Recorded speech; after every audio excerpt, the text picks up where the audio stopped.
lo normal sería que primero fuese lesión macro, lesión micro y las pruebas complementarias. Ese debería ser el orden y eso debería ser la rutina que debería hacer un veterinario para hacer un diagnóstico de lo que le pasa en su granja. Y somos el último y recurrimos solamente en el de en que por casualidad no hayamos solucionado el problema con lo demás. Y eso es, ya te digo, no es un hecho aislado, es lo normal.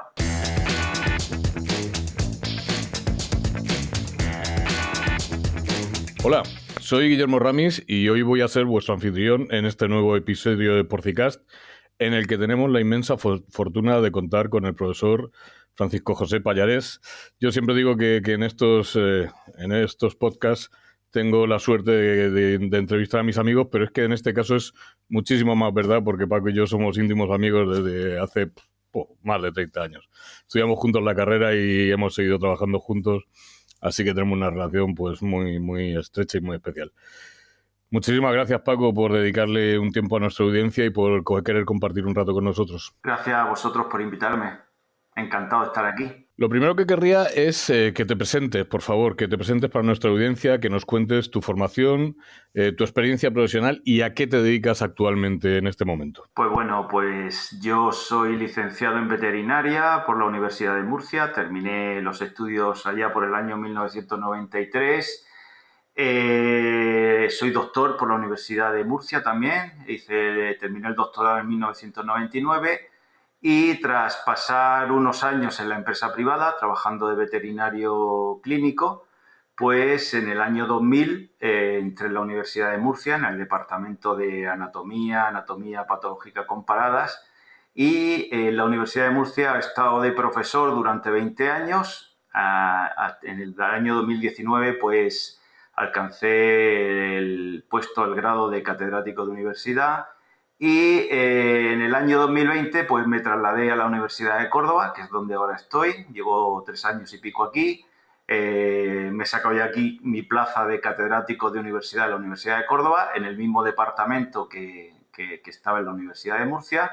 Y pues aquí nuestro trabajo, la mayoría del tiempo pues trabajamos en enfermedades porcinas. Hacemos servicio de diagnóstico para empresas, hacemos investigación. Nuestra investigación sobre todo está centrada, ahora tenemos como 2 líneas. Una es la inmunopatogenia del PIRS. Estamos intentando ver cuál es la diferencia en la respuesta inmune entre diferentes cepas del virus PIRS de diferente grado de patogenia, de diferente grado de virulencia. Y acabamos de abrir una línea en la que acabamos de obtener financiación para investigar sobre el síndrome del fallo de crecimiento peridestete. Es una nueva línea que queremos implementar en el departamento y hemos pedido, pues nos han concedido un proyecto y otro que hemos pedido, en el que pretendemos pues un poco ver, como no se sabe nada de esta enfermedad, pues un poco intentar encontrar la etiología y cómo se produce el proceso, la patogenia del proceso. Y básicamente, pues eso es lo que soy y lo que hago. Una carrera muy brillante y en este caso lo puedo decir con todo el conocimiento del mundo, porque además hemos desarrollado muchísima parte de ese trabajo juntos, lo cual es un honor para mí. Bueno, pues ya que te dedicas a la histopatología, vamos a hablar de eso, porque bueno, la histopatología sin duda tiene muchísimo que ofrecer a los clínicos, pero es muy poco utilizado. Vamos a hablar de ambas cosas y vamos a ir siguiendo un poquito de orden. Lo primero es que quiero que pongas en valor la histopatología y que le cuentes a nuestra audiencia qué le puede ofrecer exactamente la histopatología a los clínicos de campo y sobre todo qué ventajas y también qué desventajas tiene con respecto a otras técnicas de diagnóstico. Pues mira, la histopatología, digamos que sería la gran desconocida, muchas veces la infrautilizada en el diagnóstico porcino, digamos, de rutina. Pues la histopatología, ¿qué nos puede dar? Pues mira, la histopatología nos puede asociar un patrón de lesión a un determinado agente patógeno o a un grupo de agentes patógenos. Nos puede dar mucha información, por ejemplo, sobre el impacto de ese patógeno en un tejido, sobre la gravedad del proceso. Nos puede dar mucha información sobre el curso, si es un proceso crónico, es un proceso agudo, un proceso subagudo, etcétera. nos puede dar información sobre si hay más de uno o dos agentes o tres o cuatro más implicados en un proceso, porque ahora como están tan de moda los complejos entéricos, los complejos respiratorios, pues nos permite identificar patrones de lesión que nos puede dar información de si hay uno o más agentes patógenos implicados, lo cual junto, no solo la histopatología, sino la histopatología junto con otras pruebas, con otras técnicas de diagnóstico, nos puede dar información y llegar a un diagnóstico certero sobre el proceso que tenemos. Te voy a poner un ejemplo que lo tenemos muchas veces, porque nos pasa muchas veces.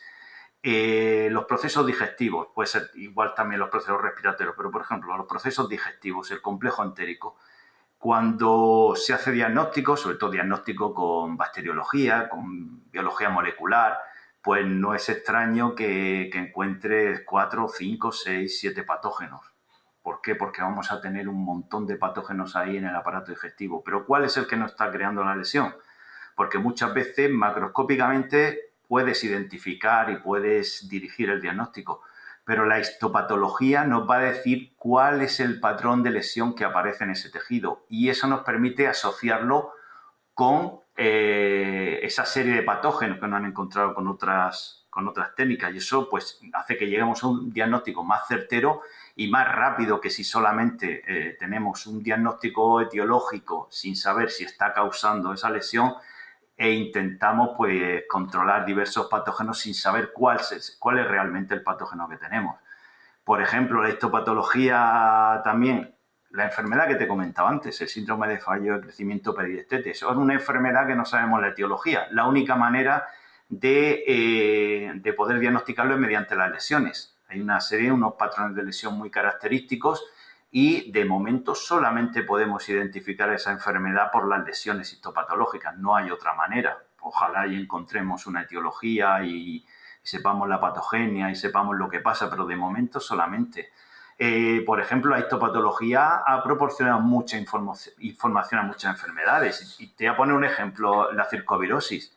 La circovirosis, cuando se descubrió circovirus, luego permitió las muestras de histopatología permitieron hacer estudios retrospectivos y permitieron saber desde cuándo teníamos el circovirus circulando por la granja. Es decir, es una técnica de diagnóstico que permite, nos da mucha información. Claro, no sola, sino asociada con otras técnicas, pues puede ser la manera de diagnosticar de una manera certera y, como te he dicho, rápida un proceso. Sí, tiene una serie de ventajas. Ahora, desventajas también tiene sus desventajas. Sí. De eso vamos a hablar ahora. ¿Por qué se utiliza mucho menos de lo que incluso yo y tú, cuando éramos veterinarios, yo cuando era veterinario de verdad, joder, y además implicado y relacionado con un departamento de anatomía patológica de una universidad, usaba muy poco la histopatología? Cuéntame por qué. Pues mira, bueno, sé, yo creo, se me ocurren varias razones. Por ejemplo, una histopatología te da información de un individuo. Vamos a ver lo que pasa en ese individuo frente a otras técnicas que nos pueden dar más información sobre una colectividad. Por ejemplo, una serología. Por ejemplo, una PCR si hacemos un pool de muestras de varios animales. Aquí, ¿qué pasa? Que nos va a dar la información solo del animal que estamos mirando en ese momento. Además de eso, de dar una información sobre ese animal, claro, si nosotros no elegimos el animal adecuado, pues probablemente no vamos a llegar a un diagnóstico certero. Eso es una causa. Otra causa que se me ocurre, la rapidez, quizá, frente a técnicas, por ejemplo, biología molecular, serología, que puedes tener los diagnósticos prácticamente de un día para otro disponibles. Claro, aquí en la histopatología necesitamos más tiempo. ¿Por qué? Porque hay que fijar las muestras y eso nos lleva ya 24 horas, es el tiempo mínimo de fijación, 24 horas en formol. Luego tenemos que procesar esos tejidos, tenemos que hacer el bloque de parafina, tenemos que cortar, tenemos que teñir.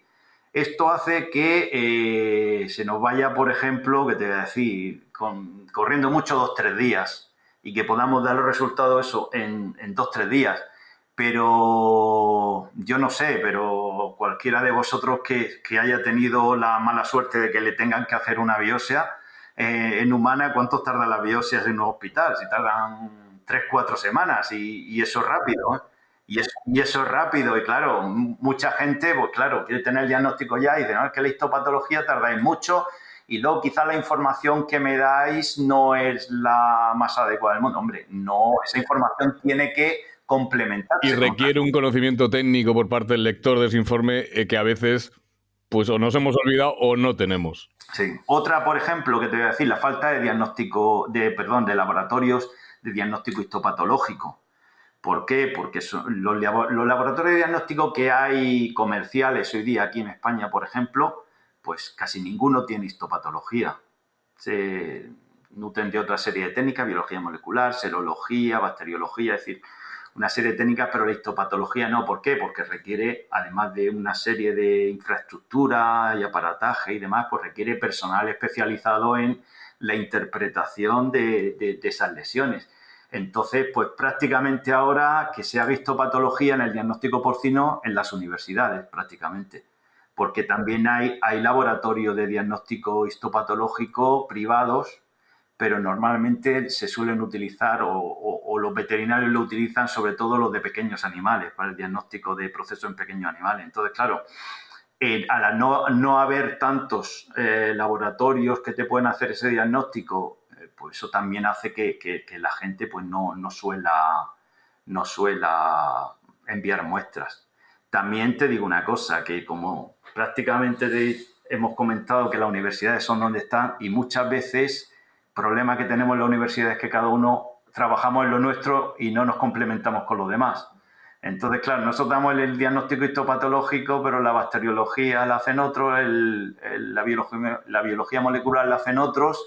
Entonces, si tú no tienes todo eso integrado, que puedas dar un diagnóstico completo, pues claro, eso tira muchas veces para atrás el veterinario, que dice, pues prefiero mandar la muestra donde me van a hacer biología molecular, bacteriología, esto, lo otro, me van a dar, claro, ese diagnóstico es incompleto porque te falta una pata muy importante, que es saber qué lesión es la que tienes en tu tejido. Esto nos pasaba a nosotros incluso, que teníamos la biología molecular y la histopatología y nos faltaba la microbiología, bueno, en fin. Exactamente. Y entonces, historia de este país. Claro, esto, por ejemplo, yo he tenido la suerte de trabajar durante 1 año y medio en el laboratorio de diagnóstico de la Universidad de Iowa State con el profesor Patrick Halbur. Y claro, el sistema que funciona en ellos es que las muestras las recibe el patólogo, hace la necropsia, toma las muestras, hace la histopatología y manda las muestras para biología molecular, serología, microbiología, lo que sea. Todos esos resultados le vuelven al patólogo y el patólogo con esos resultados más la histopatología es el que, digamos, que da el diagnóstico definitivo, asocia todas esas pruebas y es el que da el diagnóstico definitivo. Eso es un sistema de trabajo que yo echo de menos mucho aquí y eso también hace que muchos veterinarios quizá digan, oye, pues si no voy a tener un diagnóstico completo integrado, pues por lo menos prefiero un diagnóstico más rápido que me dé más pistas de lo que pueda tener. Totalmente. Bueno, cuéntanos, Paco, ¿cuál es todo el proceso hasta llegar a que un patólogo se siente delante de un microscopio? Y cuéntame además qué dificultades encontráis a la hora de hacer los diagnósticos diferenciales en base a las lesiones microscópicas que tiene el animal, que obviamente siempre tienen que estar relacionadas con las macroscópicas, bien por una necropsia que hayáis hecho vosotros o bien por lo que os refiera de una necropsia de campo un técnico, ¿no es así? Bueno, pues te cuento, desde que llegan las muestras hasta que me siento a verlas al microscopio, por ejemplo, pues si hacemos nosotros la necropsia, tomamos la muestra, si no, pues la toma el veterinario que esté trabajando en el campo. Luego se hace la fijación como te he comentado antes, en formol, pues el tiempo mínimo son 24 horas. Luego de ahí se talla una pieza que se va a meter en una especie de cajita de plástico que se llama cassette. Eso se va a meter a un procesador. En ese procesador lo que se va a producir va a ser que se van a utilizar una serie de disolventes orgánicos. Con esos disolventes orgánicos vamos a utilizar una parafina. Al retirar esa parafina va dentro de los disolventes orgánicos. Al retirar el disolvente orgánico queda la parafina en el tejido y eso al endurecerse se queda un bloque de parafina. Ese bloque de parafina nos permite hacer secciones con un aparato que se llama microtomo, aproximadamente unas 4 micras de grosor, y se sitúan sobre el portaobjetos y una vez que están en el portaobjetos, pues se tiñen pues, para el diagnóstico rutinario con la hematoxilina eosina.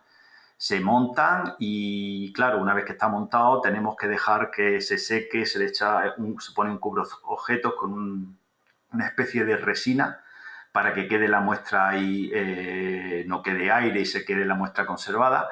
Y eso, pues, lo que te digo, que puede tardar todo ese proceso 2-3 días en que tú puedas sentarte a ver la muestra. Esto te estoy hablando de unos periodos medios. Se puede acelerar un poco, pero tiene que dar una serie de condiciones para poder acelerar, lo que no siempre ocurre, ¿vale? Luego, a la hora de hacer el diagnóstico, pues puede pasar que muchas veces tenemos el problema de que hay varios patógenos que te tienen lesiones muy similares. Te voy a poner un ejemplo. Tenemos una neumonía intersticial, entonces sabemos que esa neumonía intersticial la produce un virus y en el caso del cerdo, pues los que nos vamos a encontrar casi siempre implicados son el virus PIRS y circovirus porcino tipo 2. Claro, la limitación que tiene ahí la histopatología es que sabemos que es una neumonía intersticial, sabemos que es un virus, muchas veces ya con la experiencia ves algunas características que te pueden dar hacerte en un principio decantar por uno o por otro, pero en condiciones normales la lesión es la misma y no se pueden diferenciar la mayoría de ocasiones. Entonces, ¿qué pasa? Que ante eso tenemos que recurrir a una serie de pruebas complementarias que tenemos disponibles los patólogos en histopatología, como pueden ser, por ejemplo, la inmunocitoquímica o puede ser la hibridación in situ. Es decir, utilizamos ese mismo bloque de parafina que hemos hablado antes que teníamos con las lesiones y entonces hacemos nuevos cortes y sobre esos cortes pues podemos aplicar una técnica inmunocitoquímica que ¿qué es lo que hace?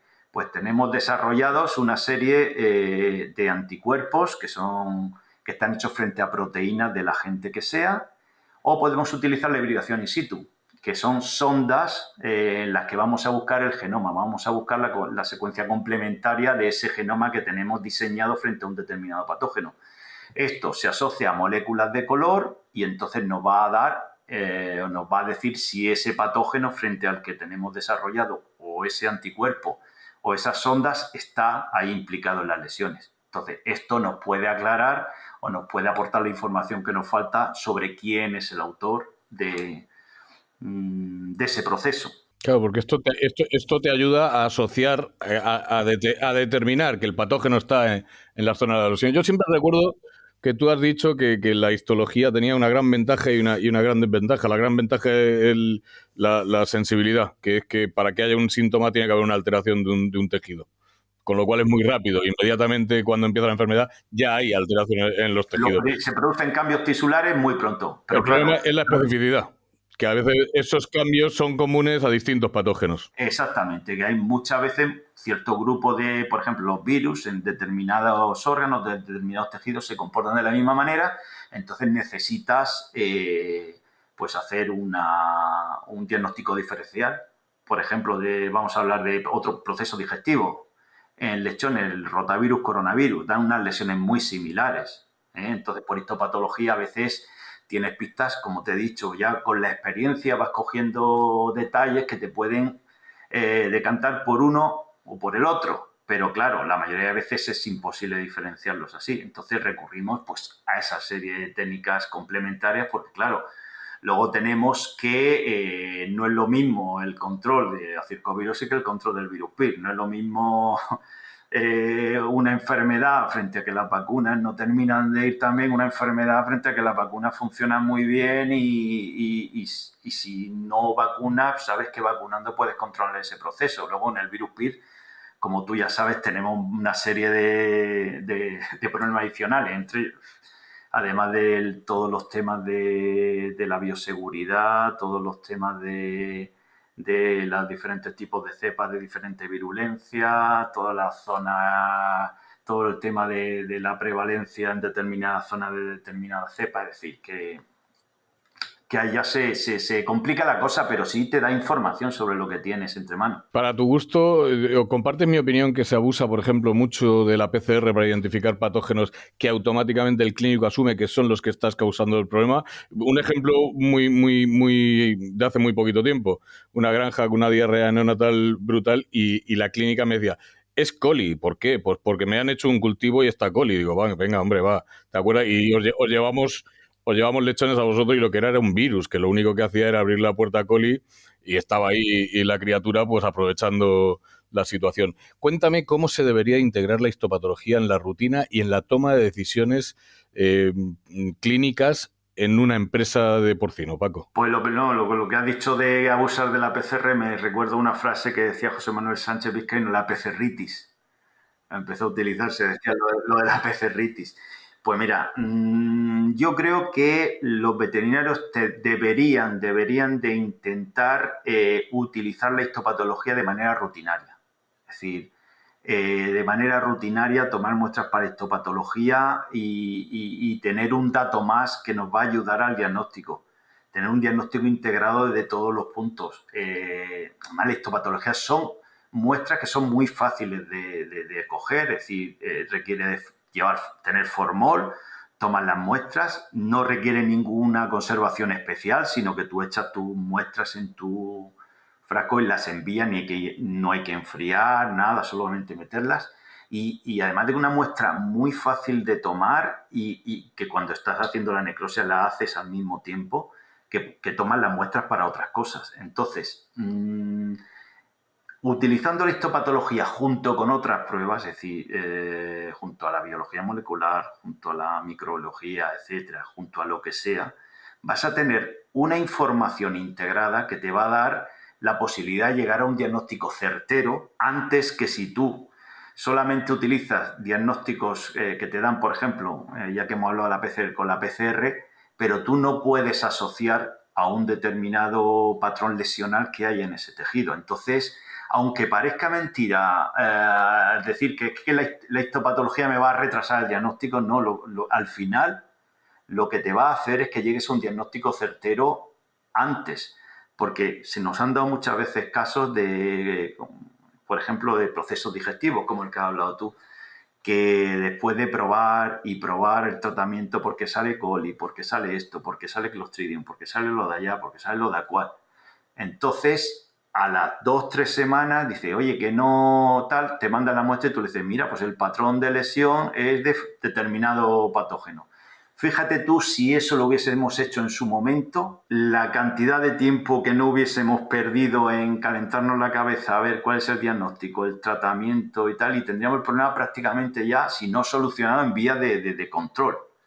Y esto nos pasa mucho, es decir, somos los últimos a los cuales le envían muestras. Cuando ya no queda otra, porque no hemos encontrado la solución por ningún sitio, la mandamos a histopatología. Y esto no es un caso aislado, esto es lo normal. No, sois patólogos de desesperación, definitivamente. Cuando lo normal sería que primero fuese lesión macro, lesión micro y las pruebas complementarias. Ese debería ser el orden y eso debería ser la rutina que debería hacer un diagnóstico, un veterinario para hacer un diagnóstico de lo que le pasa en su granja. Y somos el último y recurrimos solamente en el caso de que por casualidad no hayamos solucionado el problema con lo demás. Y eso es, ya te digo, no es un hecho aislado, es lo normal. Vamos a dedicarle, Paco, unos minutos a hablar de una cosa, porque tú has dicho que tomar las muestras de histopatología es muy fácil.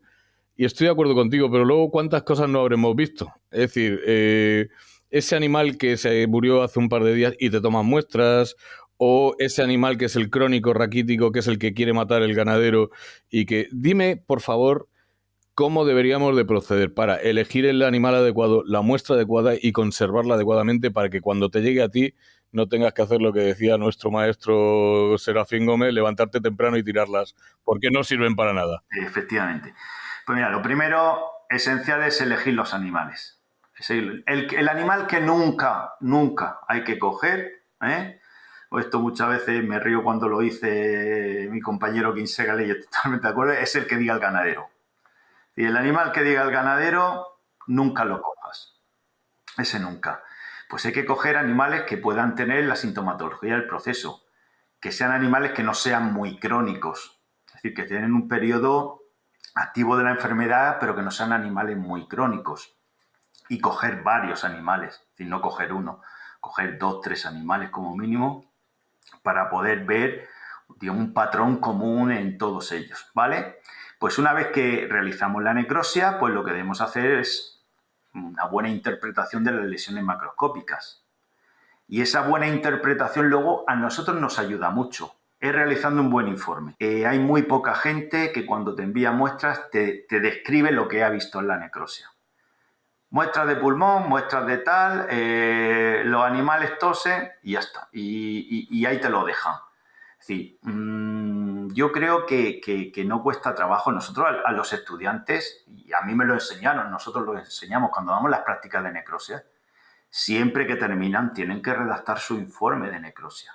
No cuesta tanto redactar un informe de necropsia y contar lo que has visto, que eso puede ayudar mucho al diagnóstico. Entonces, pues bueno, haciendo este inciso, pues seguimos, pues realizamos nuestra necropsia, tomamos las muestras, utilizamos formol al 10%, es decir, es una parte de la formalina que nosotros llamamos formalina, la tomamos con solución pura, pero es formalina al 40%, pues esa formalina al 40% lo tomamos como solución madre, digamos, y una parte de ahí y 9 de agua, que no tiene que ser ni agua destilada ni nada, agua del grifo.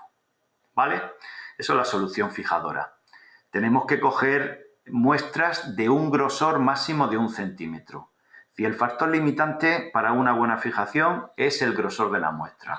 La longitud da igual, es el grosor. ¿Por qué? Porque el poder de penetración máximo del formol, que es a las 24 horas, de medio centímetro. Y si cogemos 1 centímetro, nos garantizamos que va a estar la muestra bien fijada. ¿Qué nos pasa muchas veces? Que nos meten muestras que te cogen medio órgano, te lo meten dentro del bote y lo que está el órgano y lo que le falta al bote te lo echan de formol. ¿Qué pasa? Que esa muestra cuando nos llega pues prácticamente está autolítica toda la parte interior porque el formol solamente ha penetrado medio centímetro alrededor de ese tejido, ¿vale? Luego, una cosa también parece una tontería, pero no es tanto el tipo de contenedor en el que enviar las muestras. Un contenedor, si es posible, de plástico, de boca ancha. ¿De plástico por qué? Porque si coges, por ejemplo, de cristal, pues hay muchas posibilidades que durante el transporte, que ha pasado, nos ha pasado muchas veces, el paquete se da un golpe, se rompe el bote, el paquete cuando lo abres echa un olor a formol que tira para atrás y están las muestras por allí que ni se han fijado y no se pueden utilizar, ¿vale? Luego lo de la boca ancha también. Muchas veces nos mandan incluso botellas de agua, que te voy a decir, botellas de agua no tienen, a veces lo entiendo que no tienen otro tipo de contenedor y lo hacen, ¿no? Entonces son, por ejemplo, una botella de agua. Tú coges el tejido y lo cortas, eso, el grosor de 1 centímetro, como te he dicho, y está la botella con formol, lo metes y entra y se queda muy bien. Claro, ¿qué es lo que pasa luego? Que cuando se fija se endurece y eso no hay manera de sacarlo. Tenemos que romper la botella y abrirla. Entonces, pues parece una tontería, pero no es tanta tontería. Un frasco, si puede ser de estos de plástico, de boca ancha e incluso de estos de doble cierre, que lleva una tapaderita y luego otra con rosca. Esos serían los ideales, ¿vale? Y bien identificados. Eso para enviarlo. No requiere enfriar, es decir, no requiere poner mucha gente, pues coge las muestras de formol y le pone las plaquitas, típicas plaquitas de frío. Y el frío aquí es contraproducente. ¿Por qué? Porque retarda el periodo de fijación de la muestra. Entonces a temperatura ambiente.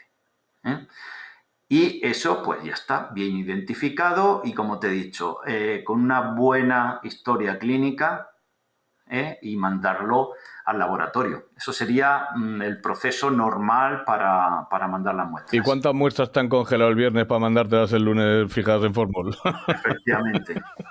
El problema que tenemos que muchas veces, efectivamente, cuando se trata sobre todo, por ejemplo, de procesos digestivos, pues un animal que lleve cierto tiempo muerto ya no nos sirve. ¿Por qué? Porque en el intestino los procesos de autólisis comienzan enseguida.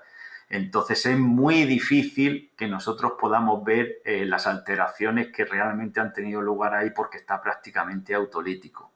Luego, la congelación es contraproducente para el estudio histopatológico. ¿Por qué? Porque una congelación en un congelador normal, es una congelación lenta, pues, ¿qué es lo que pasa? Se forman cristales el agua, las moléculas de agua forman cristales.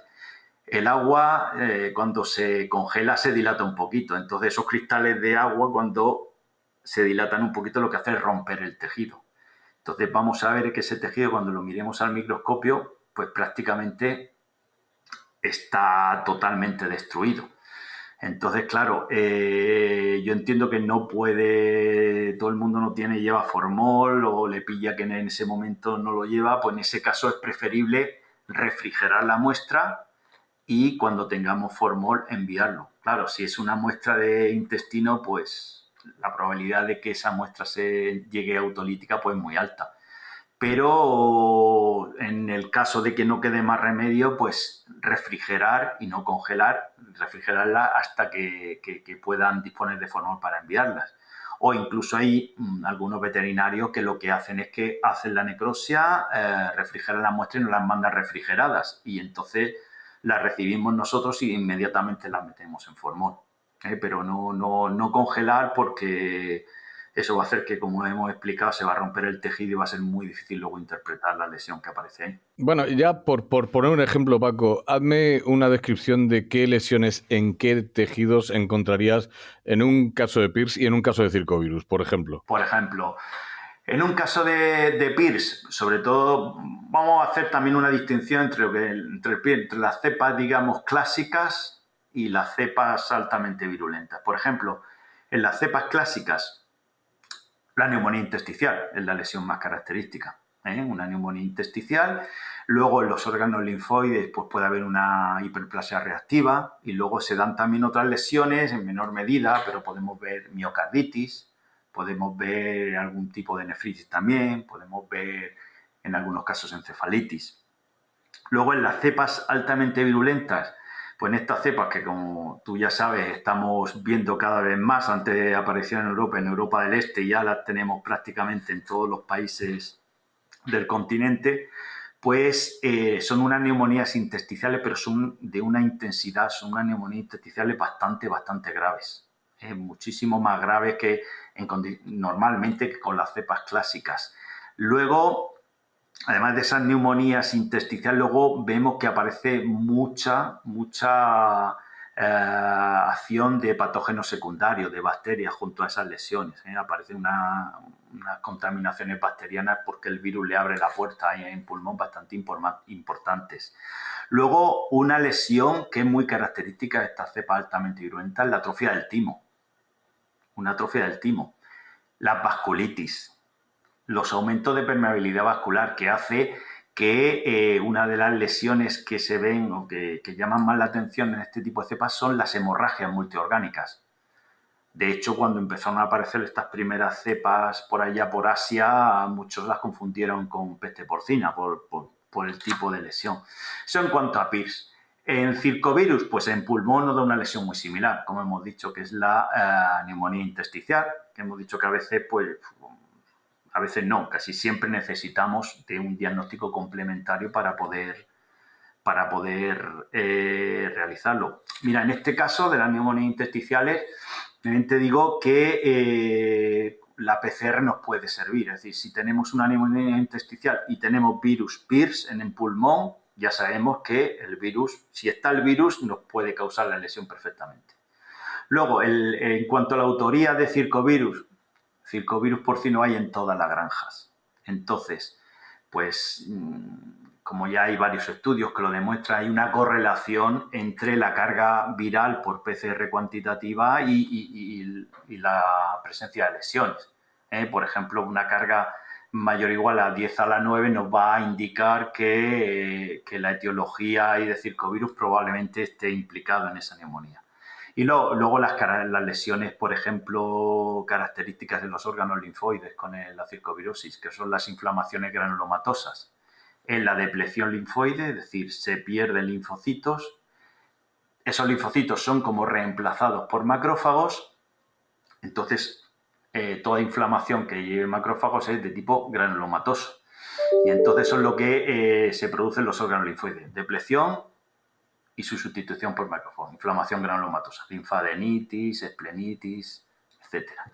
Serían, digamos, las lesiones un poquito las más características. ¿Estás de acuerdo conmigo que el circovirus fue probablemente de las enfermedades que empujó al uso de la histopatología? Acuérdate que cuando Sorden en el 2000 dice hay que cumplir 3 cosas para poder llegar a un diagnóstico de circovirus, y una de ellas era encontrar las lesiones microscópicas asociadas a la enfermedad. Hasta entonces hacíamos poca histopatología y a partir de ahí empezamos a hacerla más frecuentemente. Exactamente. Cuando él definió lo que era un caso de circovirosis era la clínica, es decir, el desmedro, las lesiones microscópicas, no las macroscópicas. ¿Por qué? Porque un animal desmedrado puede estar desmedrado por muchas cosas. Una lesión macroscópica, por ejemplo, que haya unos nódulos linfáticos inguinales superficiales aumentados de tamaño, puede estar aumentado de tamaño por muchas cosas. Entonces, era la clínica, ese proceso de desmedro, las lesiones microscópicas, esa inflamación granulomatosa en los órganos linfoides, y luego la presencia de el virus asociado a esas lesiones. ¿Y cómo ves la presencia del virus asociado a esas lesiones?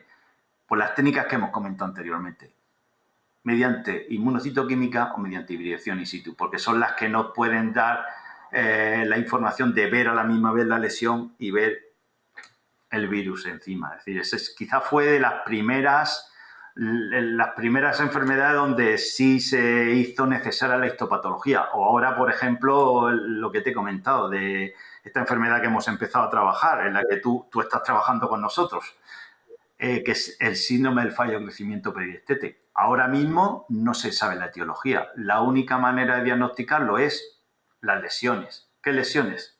La atrofia de la corteza del timo, la atrofia y fusión de vellosidades intestinales y una gastritis. Serían las tres lesiones que tenemos que ver para diagnosticar un caso de esta enfermedad. Bueno, Paco, la verdad es que me está encantando la conversación y aprendo, como siempre, mucho. Y ahora lo que quiero son unos comentarios finales, unas conclusiones, unas recomendaciones.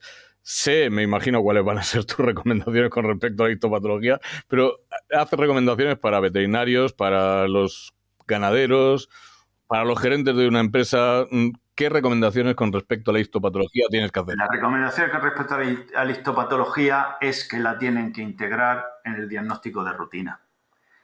Tienen que enviar muestras para histopatología. ¿Por qué? Por las razones que hemos dicho, porque nos va a ayudar a llegar a un diagnóstico completo del proceso, y aunque parezca que va a ser más lento, va a ser un diagnóstico que nos va a ahorrar luego mucho tiempo, porque si ese tratamiento que vamos a iniciar sabiendo con otras pruebas los patógenos que hay, no acertamos con él, pues probablemente vamos a estar probando uno, probando otro, hasta que lleguemos. Entonces, hay que integrar la histopatología en el diagnóstico normal. Lo que actualmente es una excepción tiene que ser lo normal, y eso verán que será positivo a la hora de llegar a los diagnósticos y a la hora de ayudar a un rápido control de las enfermedades. Aunque yo soy patólogo y me dedico a esto, pero es la verdad. Yo no soy patólogo y yo estoy absolutamente de acuerdo contigo, porque la histología nos ha dado claridad en muchísimos casos en los que de otra forma era ya absolutamente imposible.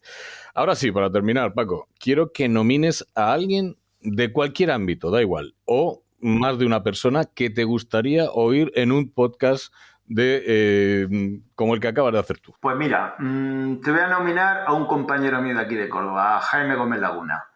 Y el tema por el que quiero nominarlos es las linfadenitis granulomatosas. Este es un tema, sobre todo en el cerdo ibérico, es un problema, sobre todo en el matadero. ¿Por qué? Porque hay una serie de patógenos que son capaces de producir esas inflamaciones granulomatosas en los órganos linfoides, y algunos tienen mucha repercusión, como puede ser la tuberculosis. Y entonces, pues esto es un problema a la hora de diferenciar esas lesiones, porque sobre todo muchos ganaderos verán que le están decomisando en matadero muchos animales porque las lesiones son compatibles con tuberculosis. Entonces creo que es un tema que puede ser muy importante, sobre todo hoy día en el ganado ibérico, y creo que puede ser un tema bastante interesante. Me encanta la nominación porque además Jaime también es amigo mío y desde su TFM en el año 2006 que está trabajando con linfadenitis granulomatosa, recién licenciado en el 2006, fíjate, o sea que sí tiene experiencia Jaime en estas cuestiones. Pues la recojo y de verdad que espero que, curiosamente, la semana pasada Cristina Muñoz Madero nominó a Librado. Así que en una semana prácticamente os han nominado a todo el departamento de Córdoba. Pues mira, a todo el Ucopig, que es como se llama nuestro grupo. El nombre es Ucopig, que es un juego de palabras de pig de cerdo en inglés, pero es Pathology e Immunology Group. Entonces, pues... Espero que estéis todos delante de la cámara antes o después y podáis compartir vuestro conocimiento con la audiencia. Paco, ha sido un verdadero honor, he disfrutado muchísimo, no podía ser de otra manera porque llevo 30 años disfrutando contigo, o sea que no iba a ser ahora diferente. Muchísimas gracias por este tiempo que le has dedicado a nuestra audiencia, te estamos verdaderamente agradecidos de corazón. Y nada, pues emplazarte, espero volver a verte en un Porcicast dentro de algún tiempo, hablando de ese síndrome del fallo en el crecimiento de los lechones, que bueno, no se ha universalizado como el de Medro y por tanto no asusta tanto, pero que tiene un impacto y que hay granjas donde está. Así que espero poder volver a entrevistarte hablando de este tema. Muchas gracias, Paco. Gracias a ti. Yo espero que nos vaya bien con esta enfermedad y con el estudio que vamos a hacer. Eso quiere decir que vamos a tener datos interesantes y si te lo tengo que contar es porque tenemos datos interesantes que le puede servir de mucha ayuda Bien, a la gente. Veo que has entendido el deseo. El placer mío de estar aquí con vosotros. Muchas gracias, Paco. Hasta luego, adiós.